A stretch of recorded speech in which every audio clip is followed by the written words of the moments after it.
Electric vehicles suck. There, I said it. They just suck. I think some of them are cool looking, but at the end of the day, they're pretty horrible. This Rivian that you're looking at on the screen right here, this is an American EV pickup truck, and when this thing first launched a couple of years ago, I thought this thing looked kind of cool. But over time, these things have had so many recalls, and I was shocked at how bad this thing was. And this thing showed so much promise because it looks cool. I thought this thing would be really like a whole lot better than like a Ford Raptor, but I was dead wrong. Frankly, electric vehicles, they just have way too much on them. Too much of everything.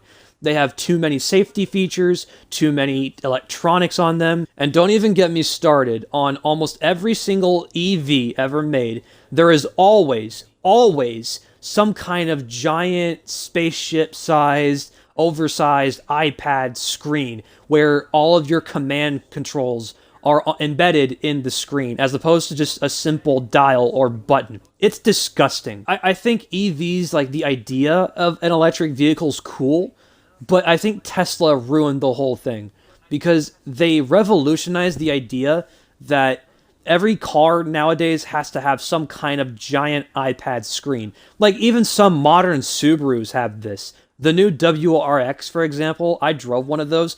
It's infected, dude. It's got the giant iPad screen thing with, you have a volume button and a channel select button, or a dial, I should say.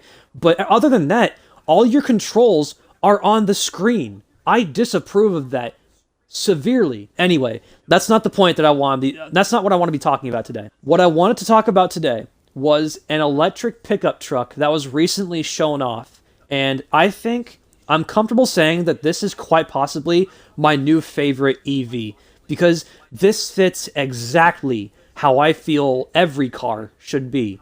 Introducing Slate. This is a company that is making an electric pickup truck a couple of years from now. They showed it off a couple of days ago, but what I found kind of funny about this was that usually whenever a car company makes a new model, they give it a name, whether it's like Hyundai Santa Fe, Ford Mustang, Lamborghini Aventador.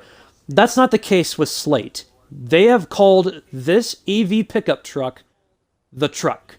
And I'm not making this up. This is an actual thing. It's just called the Slate truck. It's the name of what it is. I like that. This vehicle is everything I feel like a modern car should be. This thing, it does look kind of ugly. It basically just looks like a knockoff Ford Bronco, which in one of the pictures is almost exactly what this thing is. It looks exactly like a Bronco, but that's not my point. What I found really cool about this little truck was the customization that you can do to this thing. Unlike in Forza, which has almost no customization at all, this is probably the first car, I think, in the modern era that can have modules equipped to it. What I mean by that is that this vehicle can have basically every part on it swapped out with another part. They didn't announce the price, but in the pictures that they showed off, this truck can literally be anything and everything.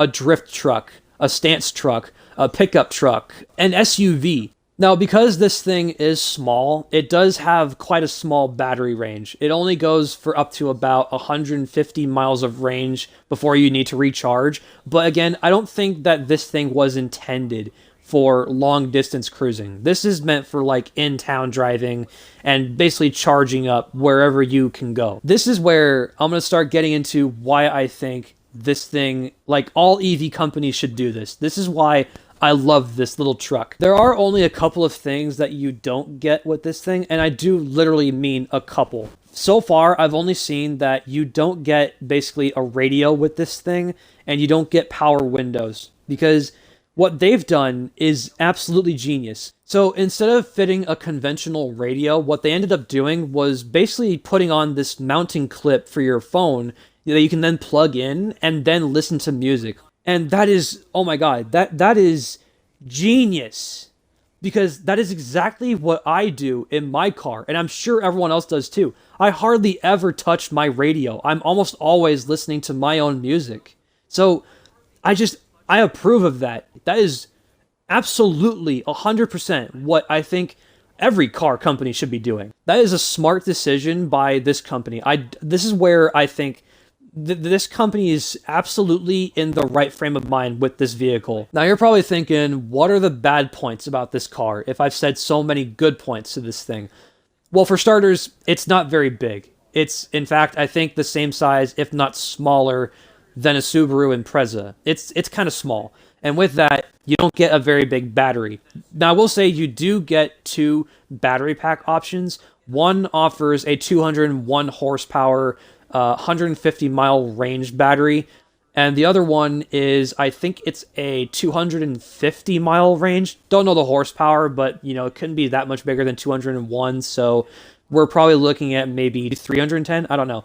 But it's not very powerful. And also, one thing that I wasn't expecting was that this thing only comes in rear-wheel drive, which I'm kind of iffy about that. I honestly do think that all EVs as standard should be all-wheel drive. There are some exceptions, like some sports cars, but that's not what this thing is. I mean, you can turn it into a sports truck, as some of the pictures were showing off, but I don't think that's what that vehicle is going to be intended to be used for. You can, but not really. The drivetrain system does bother me a bit. I do wish that this thing was all-wheel drive. They are actually considering making an all-wheel drive option. Like I said, everything on this vehicle, on this little truck, is a component that you can have as optional. It's just so cool. I do think that as standard, all of these trucks should have all-wheel drive. That, I think, should be a necessity. But, I mean, other than that, I think that's about it. This thing shows so much promise, and I truly think that this is the way to go for EV vehicles. I think what this vehicle is intended to be used for is for in-town driving, and for that you need a small vehicle, which I think that this thing will succeed in being at. One other thing I will say about this truck is the fact that this thing's starting price is $25,000. That must mean that they're going to be selling these things by the millions. I think there's a market right now for a small size, module spec'd out pickup truck. And because we're in modern times, it's going to have to be EV because, everyone, is obsessed with EVs now. But honestly, I think for the future of EVs, I think this is a good start. I really like this little truck. I know a lot of people won't, but I have faith in this company. I think they know what they're doing. I think they have the right frame of mind for their buyers. And I truly believe that this will be a successful little truck. I truly believe that this is the way to go for future electric vehicles. But yeah, that's basically all I wanted to talk about. Thank you for watching.